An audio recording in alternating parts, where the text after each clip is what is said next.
Good morning, everyone. Let's do some prayers.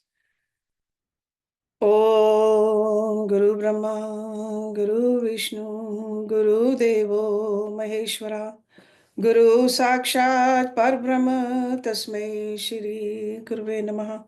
Om Bhurbhavasvaha, Tatsavitra Bhargo Devasya Dhimahi, Dhiyo Yo Nah Prachodayat, Asto Ma Sadgamya, Tamso Ma Jyotirgamya, Mrityorma Amritam Gamya. Om Sena Bhavatu, Sena Bhunatu, Saviryam Karvavahi, Tejasvinavadhitamastu, Ma Vidvishavahi. Om Shanti Shanti Shanti Om.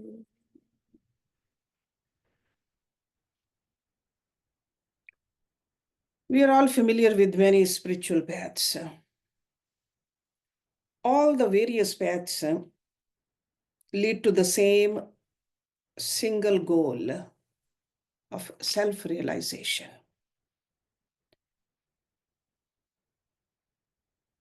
Why many paths have been provided? It is to accommodate people of varying temperaments and capacities. So different paths are like a Karma Yoga, Bhakti Yoga, Gyan Yoga, Kundalini Yoga, Mantra Yoga, Hatha Yoga, etc. They are not mutually exclusive, but they just emphasize different aspects, and they are interconnected like the spokes of a wheel. Rishi Patanjali, he created this path or designed it for us, a highly scientific path, where he combined many different practices in a systematic way through which we can develop voluntary control over our body, desires, emotions, thoughts, and subtle impressions, which are called sanskars in Sanskrit, because they lie dormant in our unconscious mind. And this is called a Ashtanga Yoga. Asht means 8. So there are 8 components of this system, and they are yams. Yam means restraints. Niyams, the observances. Asana, the posture. Pranayam, breath control. Pratyahar, sense withdrawal. Dharana is the concentration. Dhyan is meditation. And samadhi is the spiritual absorption. So these are the 8 parts of this Patanjali's Ashtanga Yoga. We all know that realization of the highest state of consciousness requires a one-pointed and well-controlled mind, which is free from all worldly desires. Because worldly desires, they scatter our mind. Attachment to worldly objects is the main cause of and is the direct evolute of ignorance.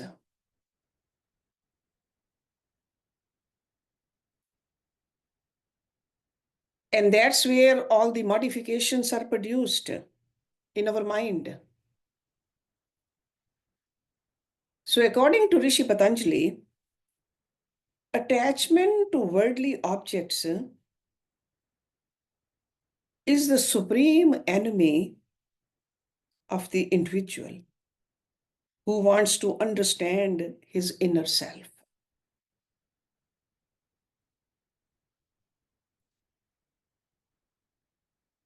What are the necessary qualities or conditions we need to cultivate to stay away from this enemy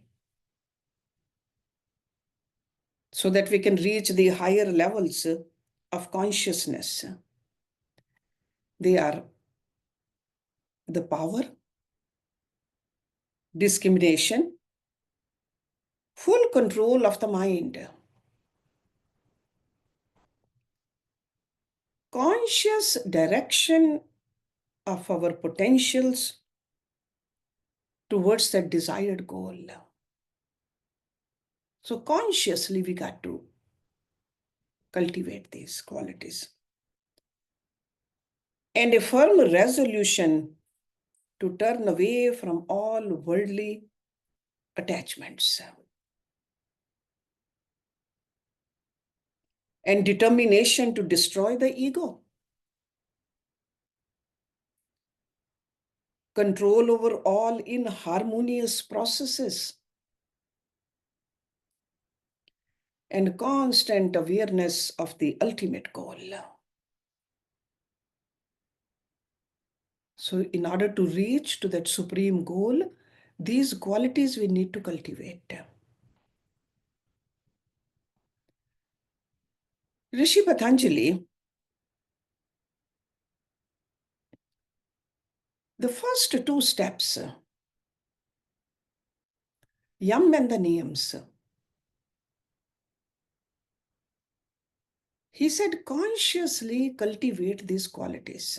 You will see that your progress will be easier and you will see that you are moving ahead. So the conditions which I mentioned, to fulfill those conditions, we got to begin by prescribing an ethical code designed to calm our relationship with ourselves and others. So that's what these first two steps do for us, the Yam and the Niyams. They consist 10 commitments that constitute the code. So 5 Yams and 5 Niyams. 5 Yams are the restraint are ahimsa. That is number 1. Non-violence. Satya, truthfulness. Asteya, non-stealing. Brahmacharya, continence. Aprigraha, non-possessiveness. They replace imperfections with virtues and together make up a code of social and moral laws that regulate our relationship with others. Let's look at them briefly on each one of them. First one, I said ahimsa, non-violence. Literal meaning of ahimsa is non-injury or non-violence. Generally, we think of non-violence as merely restraining from the physical act of violence. But in the yogic scriptures, non-violence is to be practiced in thoughts, speech, and actions. Actually, the real practice of non-violence necessitates expressing a spontaneous flow of all-encompassing love. So the core teaching of non-violence reveals the light of unity in all creation and teaches us how to expand our personality. That's what non-violence is. See, just like we love all parts of our body. And we don't like to harm any part. Even if our teeth happen to bite our tongue, we are still gentle with our teeth. Then it really expands into our family members, the inner circle. Then it expands more. So love towards all. So that's why our rishis, they even gave us the mantras to remember this when we pray, Sarve Bhavantu Sukhina. Okay, sending the positive thoughts towards everybody. That is ahimsa. The second one is satya, truthfulness. This is the most important goal of morality and social law. According to Rishi Patanjali, we should be truthful to ourselves and to others in thought, speech, and action. So there has to be harmony, what we say and what we think and what we do. So the field of truthfulness is very vast. It encompasses individual, family, social, national, and ultimately universal life.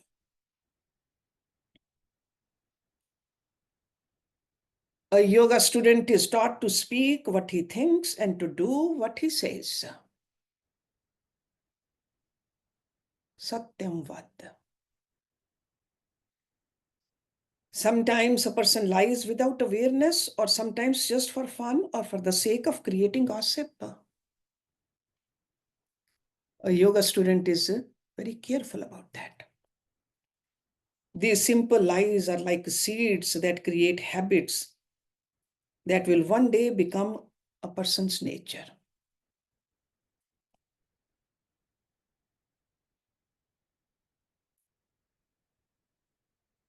A person cannot even trust in himself because of his own untruthful nature. So that's where the lies take us.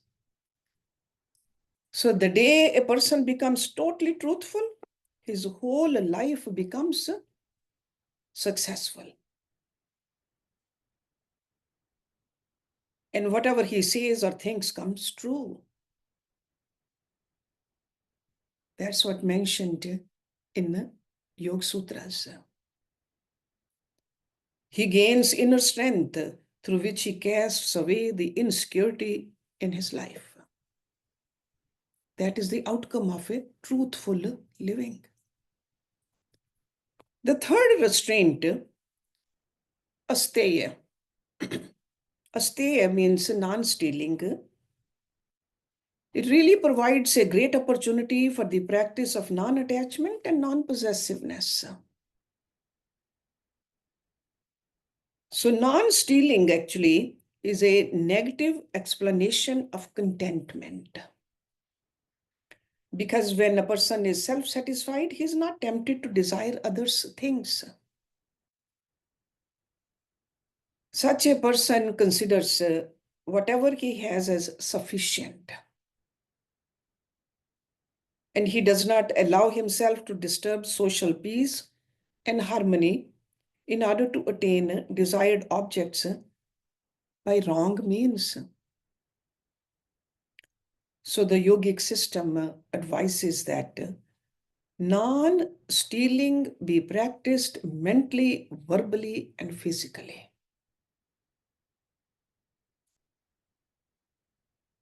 So non-stealing practiced at every level of the personality helps maintain us to create a purity of life.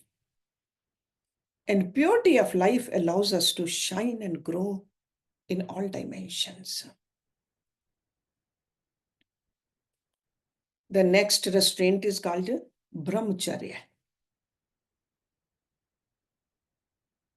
The literal meaning of brahmacharya is to walk in Brahma. Brahmacharya. One who dwells in Brahma consciousness is called a brahmachari.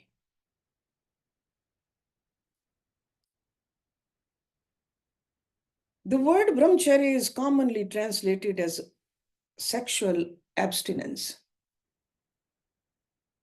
But celibacy is only a partial explanation of this word.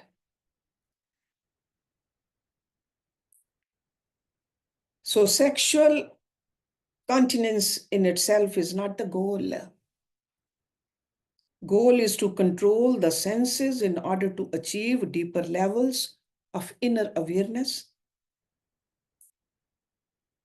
So that's why Rishi Patanjali, he takes this brahmacharya in a wider sense to mean selectively performing only those activities that are helpful in achieving the highest goal of life. And highest goal of life is what? To see oneness, Brahm everywhere. That is the highest goal. Such a state of consciousness is possible only if the mind is free from all sensuous desires, including the sexual urge, because that is the most powerful, which can be most destructive if not directed and channeled properly. Sensual activity in excess also leads to dissipation of vital energy, because the vital energy which can be utilized for the attainment of the higher consciousness, if we keep on dissipating that energy, what will happen to our sadhana?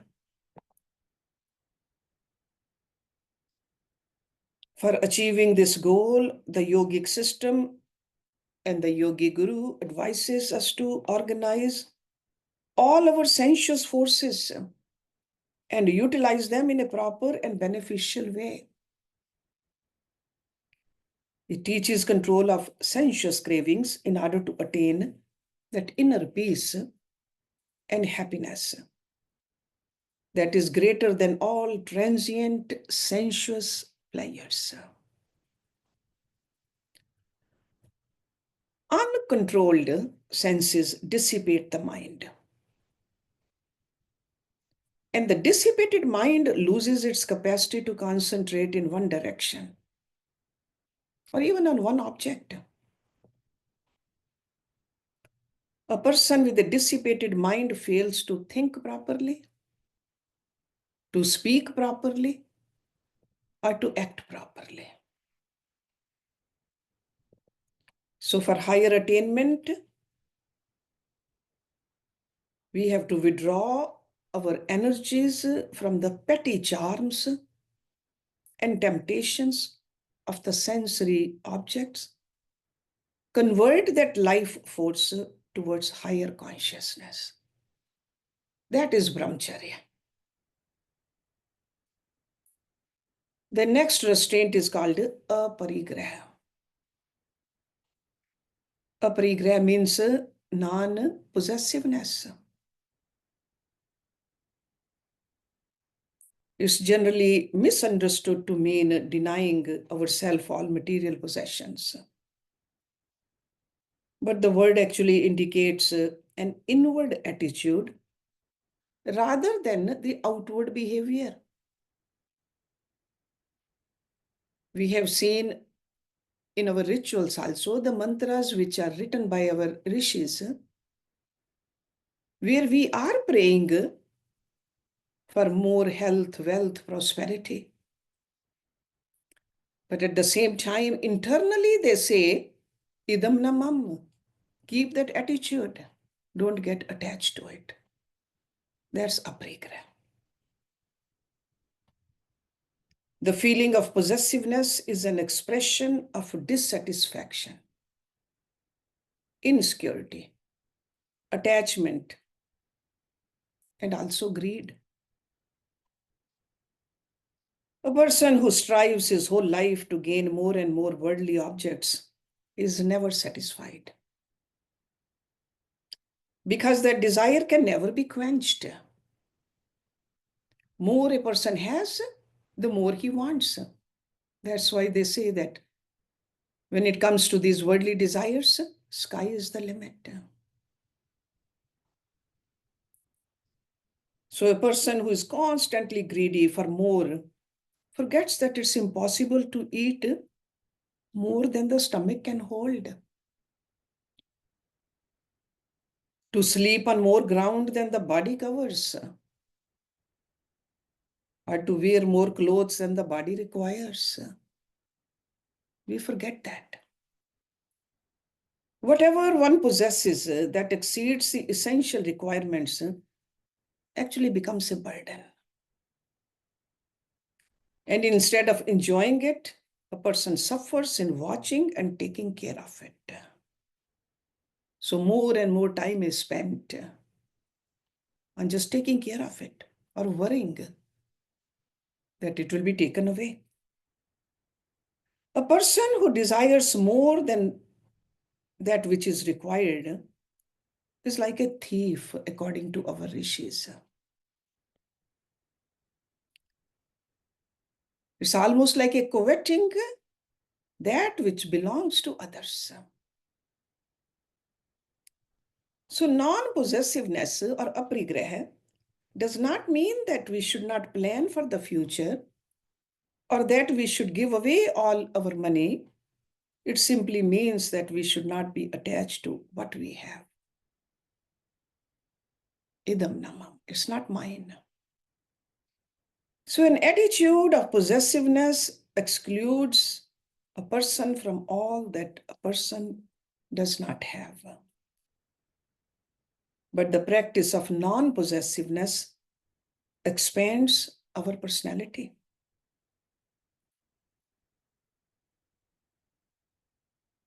Let's look at the niyams also. They are called observances. So yams are the restraints, like what we should not do. We should not be violent. We should not be greedy. Niyams, on the other hand, there are also 5. Those are our habits.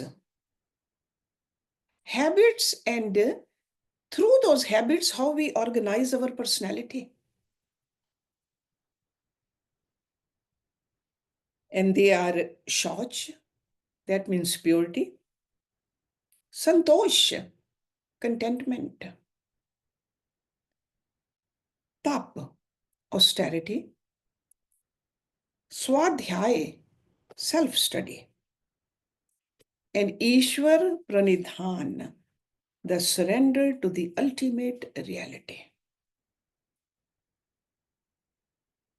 These observances allow a person to be strong physically, mentally, and spiritually. These are the benefits of these observances. Let's look at Shauch first. So in the context of yoga science, Shauch refers to both physical and mental purity. Physical purity protects the body from diseases because we wash the body as a yoga student outside and inside also. We wash our nose, wash our stomach, wash our intestines. Okay? Wash the esophagus, our throat, and even head internally. There are yogic techniques. So Shauch refers to both physical and mental purity. Physical purity protects the body from the diseases. And what does the mental purity does for us? It prevents mental energy from being dissipated. Physical purity can be achieved easily, but we have to pay close attention to purity of mind, which really depends upon positive thinking, mindfulness, and discrimination. And you all know the word discrimination, which is called vivek, to be aware of what is true, what is false, what is temporary, what is permanent. That's a discrimination. The yoga system places great emphasis on developing purity of the mind, because concentration and inward exploration are impossible without it. And because psychosomatic disease and emotional disturbances result from its absence. So that's why the mental purity is utmost important. But we live in this body. So the yogis, they say, take care of this body, keep this body clean, environment clean, and ultimately, definitely, mind clean if you want to achieve that ultimate goal. Santosh. Santosh is contentment, is a mental state in which even a beggar can live like a king. That's a santosh. Because otherwise, if you have a millions in your account, but your desires are a lot more than that, you are a beggar in the real sense, if you are not content. It is our own desires that make us a mental beggar and keep us from being tranquil within. And santosh does not mean that we should be passive or inactive. So practice of contentment or santosh must be coordinated with the selfless actions, which we learn from Bhagavad Gita. Tap, that is the next one. I'm just briefly touching upon these so that we can cover all 10 in today's class. And in order to look at the details, we have other videos on that. Or you can go to Bhagavad Gita or Yoga Sutras to go through the detail. But today, just idea is to just go through all of them quickly. Tap. Tap means austerity. It does not mean the mortification of the flesh. It really means the generation of heat. Tap. Heat is a symbol of strength, purity, knowledge, and light. So those actions that generate heat, the actions will strengthen our willpower, and actions which enlighten the heart are known as tapa. Bhagavad Gita clearly states that yoga is not for one who indulges the flesh, nor for one who tortures it. So you can see it very clearly. Tap does not mean torturing yourself. So in practicing tapa, we are advised to inspire ourselves with spiritual warmth. That is a heat. We got to learn to burn with zeal for enlightenment. No matter what, I am going to achieve that higher ground.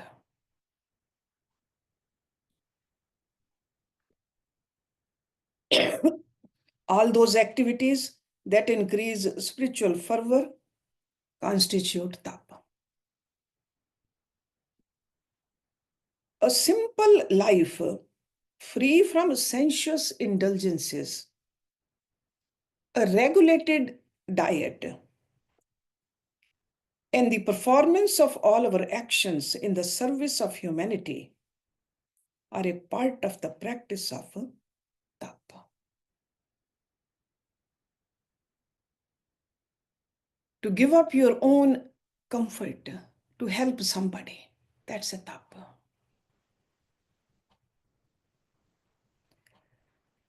Tap is the foundation of physical strength, mental growth, and blazing spiritual fervor.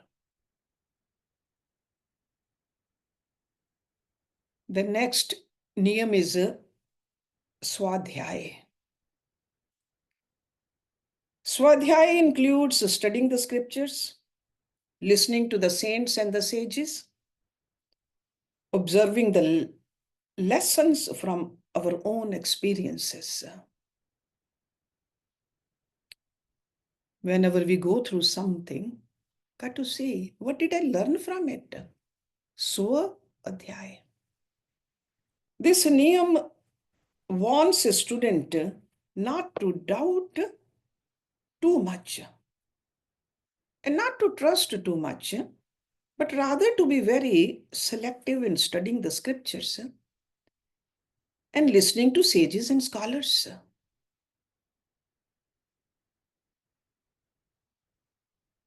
We should select only the gems of the teachings from available sources and then assimilate them into our own philosophy of life. Because otherwise, there are contradictions. The way people explain things, there's no contradiction in the essence, but the way people talk about it.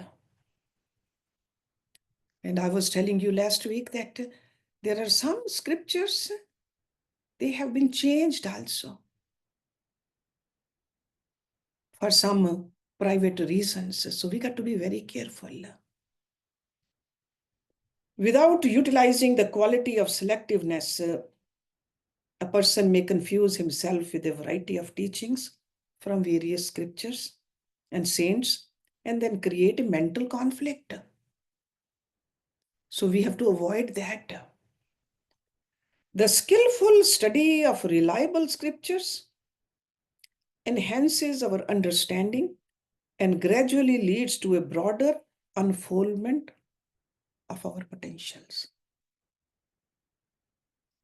So that's why on this path, a competent teacher, a guru is needed,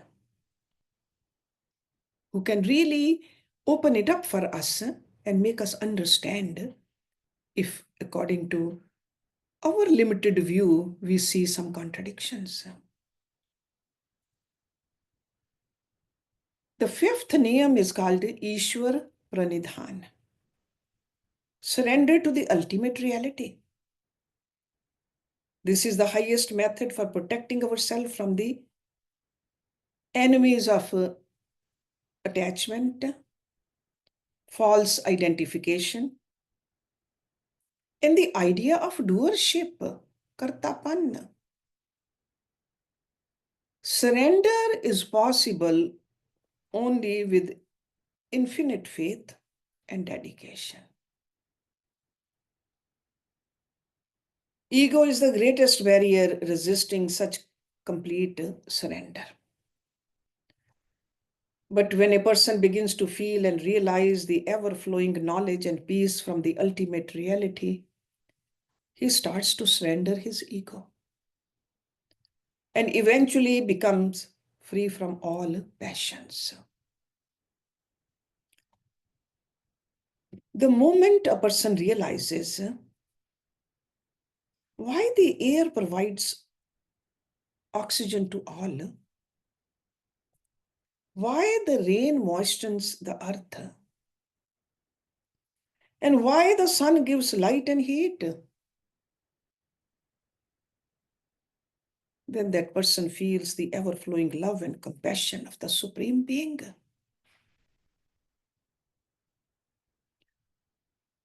Or when you go into this nature and see the small ants, small bugs living, moving. Who is helping them? Who's giving them food? Who's taking care of them? You realize that there is a higher power, which is called Supreme Being. And that is ever flowing love and compassion of that Supreme Being. That is the moment our egoism gets cast away. We can really surrender ourselves to that ultimate reality. When we realize that from the same earth, beautiful plants are coming, and some plants are giving us red flowers, and the sweet apples, and the oranges or the strawberries, the same soil. There is a higher power. That ultimate reality, then we learn to discharge our duties selflessly. We can really enjoy this worldly life also and move towards that eternal life also. It's not either or, it can be both. So the yams and the niyams, sure, they look very simple in theory, but difficult in practice. But let me tell you, the initial steps may be hard. But if we have a burning desire to grow, and we have a constant awareness of our capacity to keep on practicing and keep on practicing daily, it's not that difficult. We should try to observe all these 10 to their fullest extent. And if we fail somehow, here and there, we should not feel guilty. Learn from it. Learn from your mistakes, but do not feel guilty. Mistake can be made today, but that doesn't mean that we have to keep on making the mistake tomorrow and afterwards. Even a small degree of success can reduce the intensity of our mental and emotional turmoil. So the effect of practicing these 10, you will see that the outcome is great. The yogic system does not suggest forcing ourselves to master these restraints and the observances, but the system encourages us to be gentle in practicing, but definitely sincerely practicing. Sincerity has to be there. The restraints and observances, which are yam and the niyams, they help modify and calm our lifestyle. They truly prevent our mind from being distracted. So if a person thinks that my mind is just stays distracted, watch these. Are you following these guidelines or not? Because these are the very first 2 steps on the ladder. In fact, our physical body will gain a physical strength also if we observe these. They are in themselves sufficient means for revealing our potential, and leading us to the highest goal of life. So definitely they are difficult to practice if we don't have that ultimate goal in our mind. So if we have that goal in our mind, then it becomes easier. For this reason, the yogic system places importance on them. But at the same time, advising us to practice the other practical yogic disciplines as well. Because after that comes asanas, pranayama, pratyahara, dharana, dhyana, and samadhi. But if we are fully established, or at least understand these 10, and bring them into our daily life at whatever level, we'll be able to go through the rest of that Ashtanga Yoga ladder much easier. So again, try to memorize these words also. Yam and the niyams. 5 yams. Ahimsa, Satya, Ste, Brahmacharya, Aparigraha. Okay? And the niyams, Shauch, Santosh, Tap, Swadhyay, Ishwar Pranidhan. It's good to memorize also, whether in English or in Hindi or Sanskrit. But it's good to have this as our vocabulary also. So let's stop it here.